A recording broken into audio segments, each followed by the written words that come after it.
Assalamualaikum warahmatullahi wabarakatuh. Selamat siang teman-teman semua. Selamat datang dan selamat bergabung di pertemuan kedua perkuliahan Hukum Internasional. Pada pertemuan kali ini, kita akan membahas materi terkait bentuk perwujudan dari hukum internasional. Pada dasarnya, perwujudan hukum internasional terbagi ke dalam 3 bentuk. Pertama, hukum internasional umum atau universal.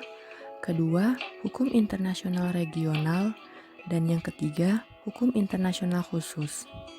Mengapa terjadinya pembagian perwujudan hukum internasional ke dalam 3 bentuk? Hal ini dikarenakan pertumbuhan dan perkembangan dari hukum internasional yang terjadi dengan pesat. Baik, pertama kita akan membahas perwujudan dari hukum internasional umum.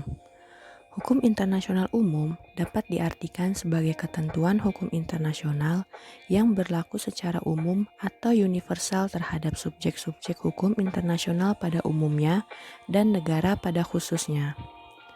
Ruang lingkup dari hukum internasional umum sendiri merupakan yang paling luas di antara bentuk perwujudan hukum internasional lainnya, yakni mencakup seluruh wilayah. Dikarenakan cakupannya yang luas, hukum internasional umum juga sering disebut sebagai hukum internasional universal maupun global. Ketentuan dari bentuk hukum internasional ini diantaranya meliputi hukum kebiasaan internasional dan perjanjian internasional. Sebagai contoh dari hukum kebiasaan internasional yang berlaku secara universal, yaitu penghormatan terhadap hak asasi manusia dari setiap individu dan penghormatan terhadap kedaulatan suatu negara, seperti tidak turut serta atau tidak melakukan intervensi terhadap urusan dalam negeri suatu negara. Sedangkan contoh dari perjanjian internasional yaitu Konvensi Hukum Laut atau United Nations Convention on the Law of the Sea atau disingkat dengan UNCLOS 1982. Ada ICCPR 1966 terkait hak sipil dan politik, serta Konvensi Wina 1961 tentang hubungan diplomatik atau Vienna Convention on Diplomatic Relations. Ketentuan di dalam Konvensi Wina 1961 tidak memberikan batasan terhadap lokasi geografis atau letak dari suatu negara. Setiap negara yang berkenan untuk terikat dengan ketentuan konvensi ini diberikan kebebasan untuk menjadi pihak dan melakukan ratifikasi. Selain itu, implementasi dari konvensi ini juga berlaku bagi seluruh negara anggota, yang tidak terbatas pada lingkup suatu kawasan tertentu. Hal ini dapat kita lihat pada artikel 48 dari Konvensi Wina 1961 yang menyebutkan bahwa konvensi ini terbuka untuk ditandatangani atau diratifikasi oleh seluruh negara anggota PBB maupun Specialized Agencies Parties yang merupakan anggota dari Statuta Mahkamah Internasional, serta negara yang diundang oleh Majelis Umum untuk menjadi pihak pada konvensi ini. Nah, ketentuan mengenai hubungan diplomatik ini juga telah diakui secara universal.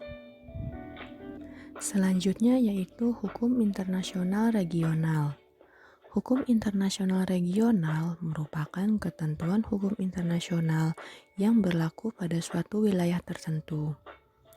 Dari definisi tersebut, dapat kita simpulkan bahwa ruang lingkup berlakunya hukum internasional regional terbatas pada suatu wilayah saja atau berdasarkan pada letak geografis suatu negara.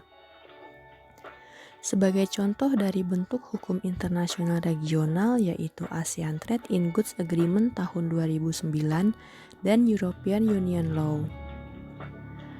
ASEAN Trade in Goods Agreement atau A3 2009 merupakan kesepakatan di antara negara anggota ASEAN terkait perdagangan barang yang dibentuk untuk mewujudkan masyarakat ekonomi ASEAN melalui liberalisasi perdagangan.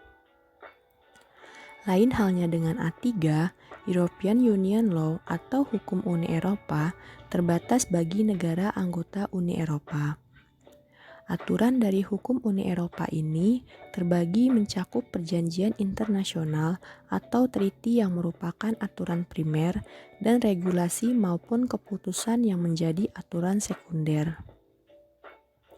Untuk implementasi dari ketentuan yang terdapat di dalam European Union Law secara otomatis berlaku mengikat bagi seluruh negara anggota Uni Eropa. Selain itu, otoritas nasional dari negara anggota juga diwajibkan untuk memastikan bahwa ketentuan tersebut telah diterapkan dengan baik dan benar di negaranya.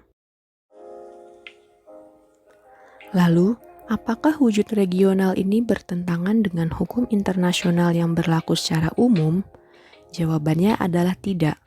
Hal ini dikarenakan munculnya hukum internasional regional karena adanya suatu keadaan khusus yang terjadi di bagian wilayah tersebut.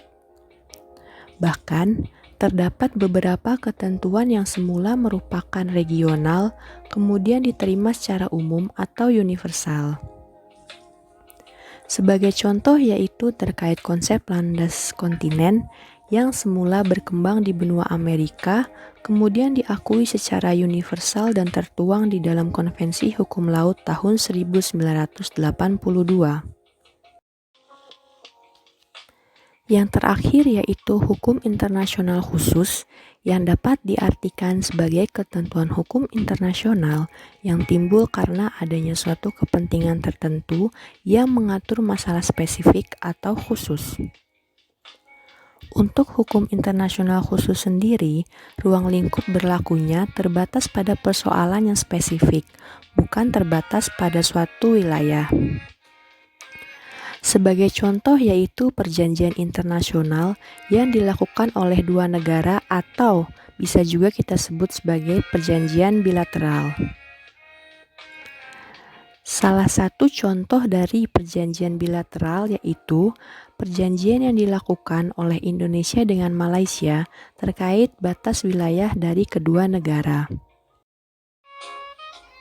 Nah, meski demikian, terdapat persamaan di antara ketiga bentuk perwujudan hukum internasional tersebut, yaitu sama-sama mengikat subjek hukum internasional. Sedangkan perbedaan di antara ketiganya terletak pada ruang lingkup berlakunya hukum internasional. Untuk hukum internasional umum, ruang lingkupnya berlaku secara universal. Sedangkan untuk hukum internasional regional, ruang lingkup terbatas pada suatu kawasan atau wilayah tertentu. Dan untuk hukum internasional khusus, ruang lingkup berlakunya terbatas pada suatu persoalan pokok atau masalah khusus dan spesifik. Baiklah, sekian penjelasan untuk materi pada pertemuan kali ini. Semoga pemaparan yang saya berikan tadi bermanfaat bagi teman-teman semua. Terima kasih atas perhatiannya. Wassalamualaikum warahmatullahi wabarakatuh.